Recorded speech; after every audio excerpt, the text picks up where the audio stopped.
pola makan itu kan harusnya gizi seimbang ya Kang 4 ya. sehat 5 sempurna itu. Iya. Kalau sekarang udah ganti jadi gizi seimbang namanya. Oh, gizi seimbang. Kalau Oke. dulu kan 4 sehat 5 sempurna Iya, ya yang kita betul. tahu. Kalau sekarang namanya gizi seimbang. Gizi seimbang itu apa sih ya? Kan agak asing ya buat Iya. Kakang, asing ya namanya Asing, ya. iya, betul. Gizi seimbang itu susunan makanan, zat gizi ya itu sesuai kebutuhan kita. Jadi kebutuhan kita itu kan tergantung aktivitas fisik ya Kang ya. Iya. Mungkin Kakang aktivitasnya mungkin lebih lebih aktif daripada aku. Nah, itu kebutuhan gizinya juga ngaruh. Jadi perlu yang namanya gizi seimbang.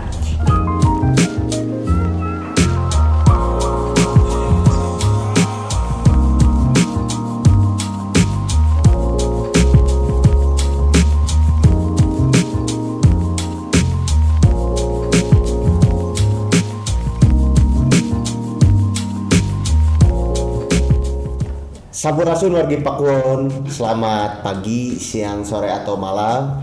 Kembali lagi bersama saya di sini Audi Rakatama. Di sini saya mau nanya dulu nih ke kalian gimana puasanya, lancar nggak nih? Nah, pada saat ini kita akan membahas tentang puasa Ramadan dengan gizi seimbang nih.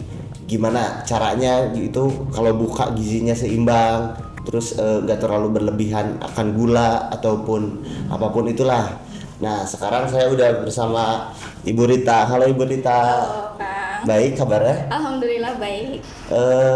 Saya tuh di sini mau nanya Bu, Ya. kalau puasa tuh ada ngaruh nggak sih efeknya apa dari dalam dunia gizi ya? Oh iya, ada sebenarnya puasa ini cukup berpengaruh ya. Jadi tujuan puasa ini bukan hanya untuk sekedar meningkatkan keimanan kita, tetapi juga baik untuk kesehatan ya. Jadi diantaranya salah satu manfaat puasa ini, jadi ketika kita tubuh melakukan proses puasa, ada yang namanya proses recovery. Jadi saluran cerna, lambung, organ-organ pencernaan kita ini melakukan proses perbaikan sel. Jadi memang baik untuk tubuh.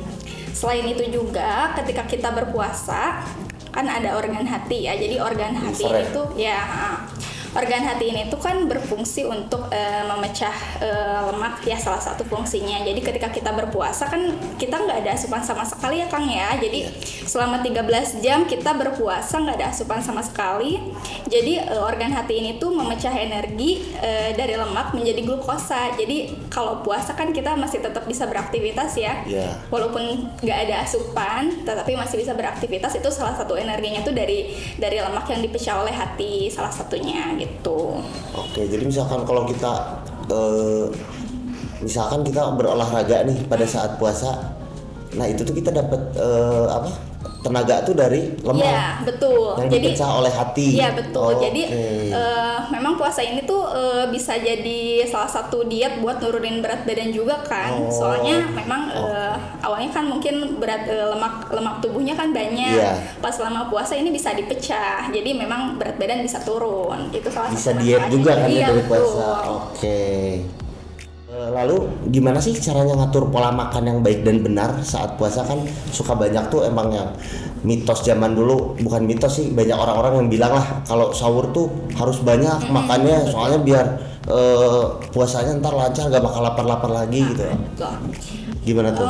Sebelumnya kita harus tahu dulu ya. Jadi beberapa resiko hal yang mungkin terjadi ketika kita berpuasa. Jadi salah satunya itu dehidrasi Kang. Jadi karena mungkin tadi gak ada asupan sama sekali, bisa juga tubuh mengalami dehidrasi. Jadi salah satu pencegahannya itu manajemen asupan cairan yang cukup. Ya, jadi ada prinsip 242. Jadi sebelum asupan cairan biar cukup dan terpenuhi itu bisa dilakukan setelah buka puasa 1 kali, pas buka puasa 2 gelas maksudnya ya. Oke. Terus nanti 2 gelas minum air putih itu. Air putih kalau bisa. Terus itu 2 gelas tuh nggak langsung sekaligus, jadi bertahap. Jadi sebelum buka nih pas azan kita minum kan, pasti nggak mungkin langsung makan dulu. Gitu. Minum dulu, terus abis setelah buka 1 gelas, kemudian nanti pas taraweh kita bisa juga minum juga. Jadi pas buka puasa, pas taraweh, terus setelah tarawehnya juga bisa 2 gelas ya. Terus nanti pas sahurnya 2 gelas juga. Jadi jangan lupa nih pas puasa jangan kan kadang kan kita suka kalap ya Kang ya. Nah, itu betul. Minum sedikit terus langsung gorengan gitu kan. Gorengan. Jadi kalau bisa memang cairan ini tercukupi. Terus setelah itu juga beberapa resiko lainnya juga ada penurunan berat badan ya. Iya. Jadi tadi kan selama berpuasa asupan mungkin kurang. Jadi penurunan berat badan ini bisa terjadi kalau misalnya asupan makan kitanya tuh selama berpuasa tuh lebih rendah dari sebelum puasa. Jadi mungkin yang biasanya puasa 2000 kalori gitu ya, pas selama puasa turun jadi 1600 kalori gitu. Jadi bisa turun berat badan juga. Nah, untuk mungkin tadi ya pola makan yang Pola baik, makan, yang benar gitu ya, seperti apa? Pola makan itu kan harusnya gizi seimbang ya Kang 4 ya. sehat 5 sempurna itu. Iya. Kalau sekarang udah ganti jadi gizi seimbang namanya. Oh, gizi seimbang. Oke. Kalau dulu kan 4 sehat 5 sempurna Iya, ya yang kita betul. tahu. Kalau sekarang namanya gizi seimbang. Gizi seimbang itu apa sih ya? Kan agak asing ya buat Iya. Kakang, asing ya namanya Asing, ya. iya, betul. Gizi seimbang itu susunan makanan, zat gizi ya, itu sesuai kebutuhan kita. Jadi kebutuhan kita itu kan tergantung aktivitas fisik ya Kang ya. Iya. Mungkin Kakang aktivitasnya mungkin lebih lebih aktif daripada aku. Nah, itu kebutuhan gizinya juga ngaruh. Jadi perlu yang namanya gizi seimbang. Gizi seimbang ini bisa didapatkan dari apa? Itu dari pengaturan pola makan yang baik ya. Jadi kalau bisa ketika buka pola makannya tuh baik di sini tuh, jadi variasi makanannya tuh beragam Kang. Jadi mungkin yang biasanya banyak tepung-tepungan, jadi bisa Dikurangin tepungnya. dikurangin. Oke. Jadi jangan terlalu banyak. Soalnya tadi kan kalau misalnya kebanyakan tepung, gula, biasanya tubuhnya itu lemes Kang. Jadi salah satu metode biar tubuh nggak cepat lemes ketika puasa ini, jadi karbohidratnya yang dikurangin. Ya, kadang kan kita kebalik ya. Jadi goreng karbohidratnya Iya. yang dibanyakin Betul. kan. Udah Pauknya yang dikit tuh. Iya betul, kebalik. Jadi kalau misalnya pengen puasanya lebih awet, lebih nggak capek, nggak lemes, itu proteinnya yang ditambah ya. Protein yang ditambah, karbohidratnya yang dikurangi Yang berarti. dikurangin, Oke. ya. Jadi pengaturan pola makannya tadi mungkin bisa pas kita buka minum yang cukup, terus nanti karbohidratnya ada, dan kalau bisa ini karbohidratnya karbohidrat kompleks Kang, jangan karbohidrat sederhana ya. Karbohidrat kompleks itu kan bisa dari jagung, kentang, terus nasi. Nah itu ada karbohidrat kompleksnya, terus ada proteinnya. Protein bisa dari Protein hewani itu. Iya, protein Kayak hewani. dada ayam. Iya, betul. Oke. Protein hewani, terus ada protein nabati kan, tahu, tempe, kacang-kacangan. Terus ada lemak ya dari minyak gitu ya bisa. Terus jangan lupa nih buah sama sayur. Kita kadang suka lupa ya buah Iya, sama sayur. Nah, itu jadi setiap makan mungkin variasinya lebih beragam Kang. Buka puasa, terus pas kan kalau misalnya pola makan ketika berpuasa itu bisa 2-3 kali. Jadi kalau misalnya terlalu banyak Kang di buka puasa kan kita nggak langsung mungkin banyak karena mungkin ada sholat tarawih. Iya. Nah itu bisa Takut ngantuk kan, iya karena- betul. Jadi bisa di 2 kaliin gitu ya. Jadi antara buka itu bisa antara pas buka, terus nanti pas setelah tarawih itu bisa makan lagi sebenarnya. Cuman prinsipnya kalau misalnya pas makan di malam setelah tarawih itu melengkapi Kang. Jadi kalau Melengkapi. misalnya tadi mungkin buah dan sayurnya pas buka kita lupa, nah itu Iya. bisa dilengkapi di setelah tarawih. Oke. Nah, jadi bukan makan dengan porsi yang sama lagi, tapi memang Ganjalnya porsinya- gitu lah ya. Iya Oke. betul, melengkapi. Terus pas sahur juga jangan lupa itu porsinya variasinya juga harus sama ya, antara karbohidrat, protein, tadi nabati sama hewani harus ada ya. Terus kacang-kacangan, terus lemaknya juga. Jadi jangan sampai istilahnya lebih banyak karbohidrat daripada proteinnya. Ya, kayak gitu. Kalau kacang-kacangan tuh dari tempe bisa nggak sih Teh? Bisa banget ya. Kacang-kacangan kan tempe juga itu sebenarnya hasil olahan Iya. dari kacang Iya. kedelai kan. Fermentasi kan ya tempe tuh? Iya betul, itu proteinnya juga lumayan ya. Oke. Jadi bisa banget sumber protein dari tempe itu. Sumber proteinnya dari tempe berarti Ya, ya. betul. Kalau sumber lemaknya dari mana tuh? Nah, sumber lemak itu bisa dari misalnya protein hewani kan kadang kalau misalnya kita makan ayam ada kulitnya tuh Kang. Oh, Nah, itu bisa oke. bisa juga sebagai sumber lemak. Terus mungkin dari apa sih tumis-tumisan kan pasti pakai lemak juga kan Kang ya. Kayak minyak gitu ya, Iya, ngaruh. betul. Oke. Atau misalnya kita ada apa sih menu makan yang digoreng itu juga lemaknya juga ada gitu sebenarnya. Gitu. Nah, Teh, kalau yang disebut gizi seimbang tuh gimana sih? Gizi seimbang ya. Ya. Tadi kan udah agak dijelasin ya Ya. Kang ya. Tadi gizi seimbang itu adalah susunan makanan di mana makanan ini tuh sesuai dengan zat dan kebutuhan gizi kita. Tadi kebutuhan gizi kita itu kan beda ya Kang ya, Ya, tiap beda. orang. Jadi memperhatikan aktivitas fisik, terus variasi menu dan juga berat badan ideal seseorang juga bisa mempengaruhi dari kebutuhan gizi itu sendiri. Jadi memang beda-beda ya tiap orang Beda-beda. Kang gizinya itu. Makanya nih, kalau misalkan kan orang-orang buka nyari tajil tuh biasanya, tapi nah pas buka puasa tuh orang-orang biasanya minum yang manis, sudah minum yang manis makannya tuh gorengan. Nah kalau makanan gorengan berlebihan apa sih ngaruhnya ke gizi? Ya. Kan kita dianjurkan ketika berpuasa makanlah dengan yang manis-manis gitu Ya, ya Kang ya. betul. Tetapi justru itu salah kalau menurut aku. Jadi kalau misalnya kalau bisa jangan yang manis-manis tapi cukup dengan yang manis aja. Kan kalau misalnya kita berbuka puasa itu kan pasti ada takjil gitu ya, ada kurma. Sebetulnya boleh nggak apa-apa minum kurma, makan kurma, minum takjil, tapi asalkan porsinya itu sesuai Kang. Jadi jangan sampai istilahnya kayak kita kalap langsung sekali makan kurmanya mungkin bisa 9, terus takjilnya bisa 11. Nah Oh, itu iya. kalau bisa itu porsinya tuh dikurangin Kang. Jadi mungkin kan pasti itu juga mengenyangkan ya. Iya. Jadinya kita nanti makannya juga kurang kan. Jadi mungkin dari asupan makannya kebanyakan karbohidrat nantinya. Jadi untuk protein, sayuran gitunya nanti nggak masuk karena kita keburu kenyang abis makan takjil itu kan. Iya. Kalau misalnya makan itu boleh, sebenarnya nggak ada yang dipantang ya Kang ya. Iya. Mau puasa tuh. mau makan takjil, mau Gorengan. makan kurma, gorengan itu sebenarnya boleh-boleh aja, asalkan balik lagi tadi ada porsinya. Jadi jangan sampai kita kalap kekenyangan sama itu ya. Jadi harus dibatas kalau bisa ya. Oke, boleh, siap. Nah ini juga buat para wargi takutnya kelupaan nih. Saya juga mau nanya juga nih. Bagusnya tuh kalau puasa pas buka tuh makanan yang dianjurkan tuh apa sih? Yang dianjurkan Dari misalkan dari buka terus abis taraweh sampai ntar sahur yang dianjurkan tuh apa sih makanannya kayak gimana?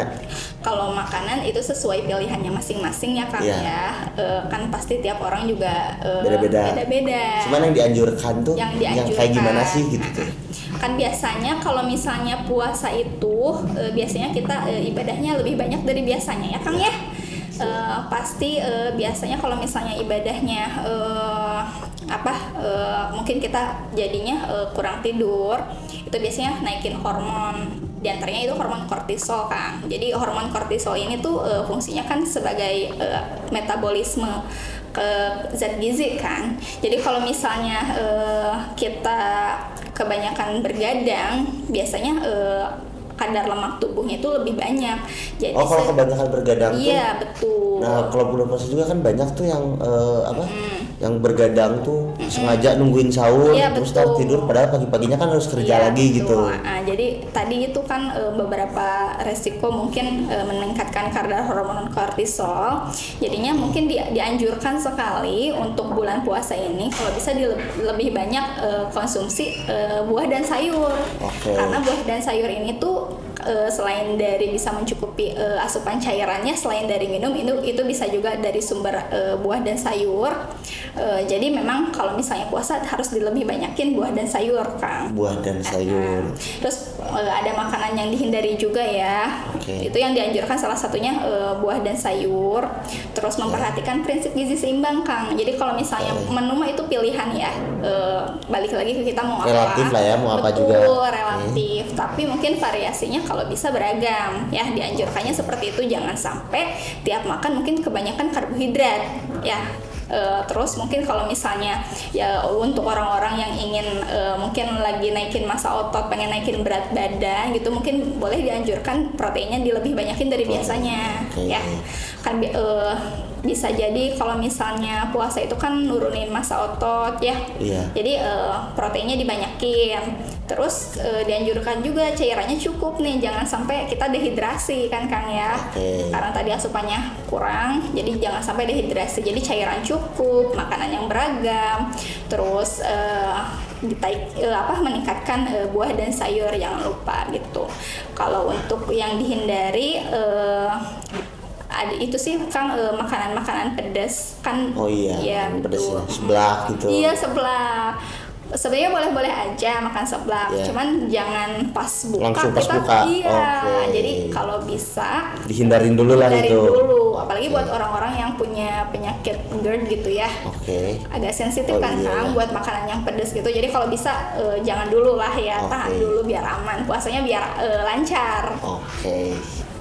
Jadi makanan tuh bagusnya tuh pas buka tuh minum dulu air putih. Terus makan jangan yang terlalu manis-manis, hanya manis aja gitu ya. Yang manis aja. Kalau misalkan buah gitu? Buah boleh, kayak buah semangka atau buah melon. Pas buka tuh? Iya. Kalau buah semangka kan itu cairannya lumayan kan Kang. Jadi boleh buah semangka atau kurma juga kan buah-buahan ya. Sama kurma. Iya, sunahnya kan bisa sama kurma nih bagusnya. Boleh, nggak apa-apa. Baru dari situ makan. Iya, baru makan. Makan juga harus dengan gizi yang seimbang. Yang seimbang. Nah, kalau misalnya terlalu kekenyangan, nanti bisa di setelah taraweh. Tapi prinsipnya tadi Kang melengkapi kan. Ya, jadi dengan buah lagi kan makannya. Bisa kayak gitu. Terus untuk sahur juga kan jangan terlalu banyak karbohidrat kan. Iya Kang, tadi dibanyakinnya protein bukan karbohidratnya. Ya, biar puasanya lebih tahan gitu. Kalau untuk puasa tuh biasanya manusia tuh butuh berapa liter air sih? Kalau pas puasa tuh, pas sahur gitu, dari buka sampai sahur butuh berapa liter air sih? Konsumsi gitu. Untuk kebutuhan cairan seseorang itu kan beda-beda Kang sebetulnya ya. Jadi antara mungkin orang yang tinggi sama orang yang pendek kan pasti beda nih kadar air tubuhnya. Nah, tapi rata-rata itu sekitar 2 liter Kang, atau 8 gelas per hari. Ya rata-rata. Cuman kalau misalnya kebutuhan tiap orang berbeda, rata-rata ada yang lebih, ada yang kurang gitu. Nah, tadi bisa dicukupi dengan tadi yang prinsip 2-4-2 ya. 2 gelas pas buka, 4 gelas 2 gelas pas sahur. Ya, jadi kalau misalnya menerapkan itu, insya Allah kebutuhan cairannya tercukupi. Siap. Nah, kalau buat para wargi nih yang mau pengen konsultasi gizi kemana sih? Nah, buat teman-teman yang pengen konsultasi gizi, datang aja langsung ke Rumah Sakit Pakuwon. Di sini buka setiap layanannya setiap Senin sampai Sabtu jam 8 sampai jam 1 siang. Jadi cukup datang aja Kang ya. Baik, nih jadi kesimpulannya wargi Pakuwon, kalau buka tuh jangan langsung gorengan, jangan langsung minum yang manis-manis, apalagi soda ya Teh ya. Iya, betul. Nah, jadi bagusnya tuh tadi minum air putih dulu, baru ke buah, nah baru dari situ baru makanan juga dengan gizi yang seimbang. Kan biasanya dilanjut sama yang taraweh nih. Nah, abis dilanjut taraweh itu langsung kan makan buah-buahan buat ya intinya buat mengganjal perut lah. Nah, terus pas sahur juga kita jangan kebanyakan karbohidrat ya tadi ya Teh ya. Betul. Karena itu bisa menyebabkan kita lemes ya ntar ya. Yang dibanyakin proteinnya kan. Iya, betul. Itu jadi gitu wargi Pakuwon untuk tips and trick biar kuat puasa lah intinya lah. Jadi cukup sekian. Saya Audi Rakatama pamit undur diri. Saya Rita Yuliani. Sampai berjumpa di podcast berikutnya. Bye bye.